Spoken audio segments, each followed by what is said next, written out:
आज के इस वीडियो में दो टॉपिक पर बात करेंगे। सबसे पहली बात रहेगी कि बिनांस का जो टोकन लिस्टिंग कंट्रोवर्सी है वो क्या है, और जो जितने भी सेंट्रलाइज एक्सचेंज है उनके ऊपर जो लिक्विडिटी कम हो रही है या इन्वेस्टर कम पैसे इन्वेस्ट कर रहे हैं, उसका रीजन क्या है। तो स्टार्ट करते हैं। सोशल मीडिया प्लेटफॉर्म पे एक पोस्ट आया मूड ऑफ कैपिटल के सीईओ साइमंस के द्वारा। उन्होंने अपने पोस्ट में ये कहा कि वर्षों के ड्यू डिलिजेंस के बाद जो हमने टोकन लिस्टिंग के लिए अप्लाई किया था कॉइनबेस पे, उनके तरफ से हमारे पास एक ऑफर आया है और इस ऑफर में वो हमसे 300 मिलियन का चार्ज कर रहे हैं अपनी टोकन लिस्टिंग के लिए, जो कि काफी अनरिलायबल है और काफी ज्यादा है किसी भी टोकन लिस्टिंग के लिए। इसके बाद कॉइनबेस के सीईओ ने उस पोस्ट को टैग किया और कमेंट किया कि कॉइनबेस किसी भी टोकन लिस्टिंग प्रोजेक्ट के लिए जीरो फीस लेती है, यानी एब्सोल्युटली फ्री है, और हम कोई भी टोकन लिस्टिंग के लिए चार्ज नहीं लेते हैं।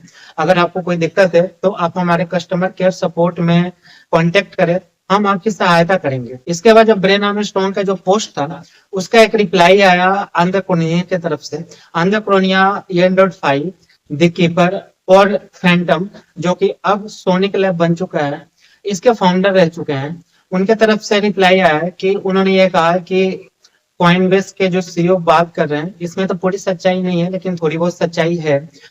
हमने जब टोकन लिस्टिंग के लिए बिनांस पे अप्रोच किया था तो उन्होंने हमारे टोकन को जीरो चार्ज पे लिस्ट कर दिया था, लेकिन उसके बाद बहुत सारे एक्सचेंज पे जब हमने किया इंक्लूडिंग कॉइनबेस, तो बहुत सारे हमारे पास ऑफर है जिसमें से $30 मिलियन, $300 मिलियन, $50 मिलियन या और $20 मिलियन, ऐसा करके ऑफर आए थे हमारे टोकन लिस्टिंग के लिए, जो कि काफी ज्यादा है किसी भी प्रोजेक्ट के लिए। इसके बाद आंध्र कोरोनिया का जो पोस्ट था उसको टैग करके यान आई, जो कि बिनांस के को फाउंडर, उन्होंने इस पोस्ट का पूरा खंडन किया और इसे एक फर्ड बताया।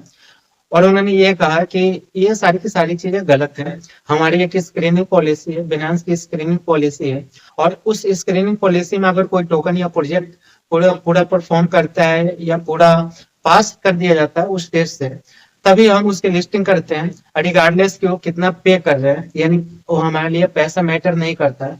और हाँ, जो 20% हम चार्ज लेते हैं, ये हम इसलिए लेते हैं ताकि फंड सिक्योर रहे और हाँ अपने यूजर को प्रोटेक्ट कर पाए, ताकि आप योर ड्रॉप दे पाए या कुछ भी आप ऑफर दे रहे हैं या अपने टोकन लिस्टिंग कर रहे हैं, तो ये सारी चीजें हम उस चीज को लेके इतना चार्ज करते हैं। और जितने भी चार्ज लेते हैं वो सारा का सारा पैसा हम चैरिटी में देते हैं। लगभग 100% जो पैसा आता है इन सब चार्ज से, हम सारा का सारा पैसा चैरिटी में देते हैं।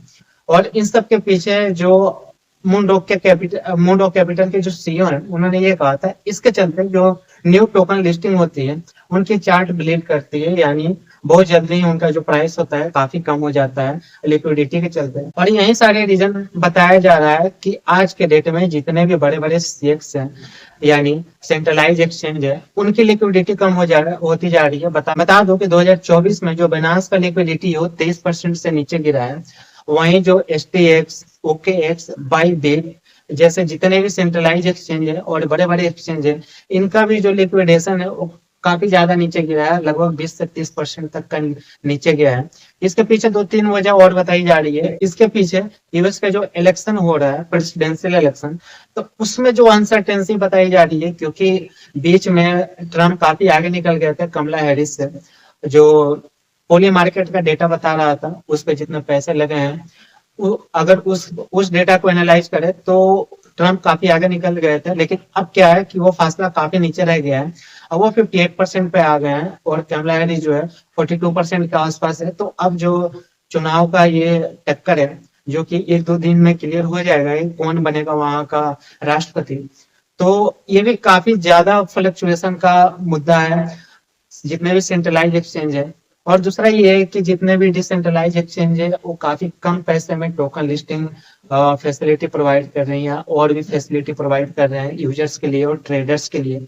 तो ये सारी चीजें हैं। एक रीजन और है कि बिटकॉइन को छोड़ के और कोई भी टोकन नहीं है जिसने बिटकॉइन जैसा परफॉर्म किया है इस साल या इस बुल रन में। तो जिसके चलते बहुत सारे जो यूजर्स हैं या इन्वेस्टर्स हैं जिन्होंने इथेरियम, सोलाना और भी जितने अच्छे अच्छे कॉइन्स हैं उस पर पैसे लगा रहे थे, उनके पैसे ज्यादा हुए नहीं। और जब मार्केट फ्लक्चुएट हो रहा है तो उनके प्राइसेस भी डाउन जा रहे हैं। तो इसके चलते जो लिक्विडेशन हो रहा है बहुत ज्यादा हो रहा है। एक रिपोर्ट हो रही थी कि जैसे ये फासला कम हुआ है ट्रम्प और कमला हैरिस के बीच, इसके चलते बिटकॉइन का जो प्राइस है वो काफी नीचे चला गया, लगभग अभी तो $73,000 के आसपास गया था 2-3 दिन पहले, लेकिन अब $70,000 से नीचे चला आया है। स्ट्रॉन्ग पॉइंट था $70,000 का, वो अब ब्रेक होता हुआ दिखाई दे रहा है, और इसके चलते लगभग $230 मिलियन लिक्विडेट हो चुके हैं मार्केट में, जितने लोगों ने भी लॉन्ग ऑप्शन करे थे बिटकॉइन पे या फ्यूचर ट्रेडिंग में। तो इसके चलते काफी ज्यादा फ्लक्चुएशन चल रहा है, और सेंट्रलाइज एक्सचेंज है। और एक बात है कि जितने भी सेंट्रलाइज एक्सचेंज है अलग अलग कंट्रीज में, उनके रेगुलेटरी इशू चल रहे हैं, जब जैसे बिनांस का बहुत सारे कंट्रीज में रेगुलेटरी इशू चल रहे हैं, और साथ में क्यू कॉइन है, बाइबिट है, इन सब के भी रेगुलेटरी इशू चल रहे हैं अलग अलग कंट्रीज में। तो आज के वीडियो में बस इतना ही, मिलते हैं अगले वीडियो में।